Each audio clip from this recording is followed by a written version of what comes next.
Кормили все, дополнить просто к этому это. Всем досталось по кусочку шашлыка. Вот.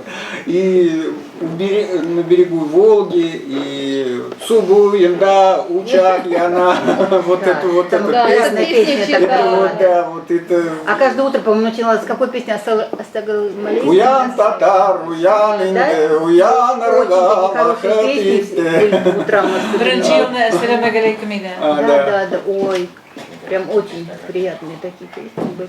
Ну, а по большому счету, то, что это было, мы родились и выросли все в Советском Союзе, у нас 2 программы было, в 11 часов закругление и все, спать, и никаких программ, то есть по телевизору ничего не показывалось. Мы, в общем-то, были достаточно такие, скромными, скажем так. Я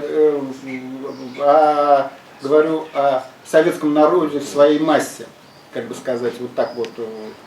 И для нас это вот то, что все татары, со всей страны, даже с Эстонии, там еще откуда-то, с Финляндии да, были, финские татары с Финляндии татары все. приезжали. Вот, и вот то, что у нас очень много по всему миру.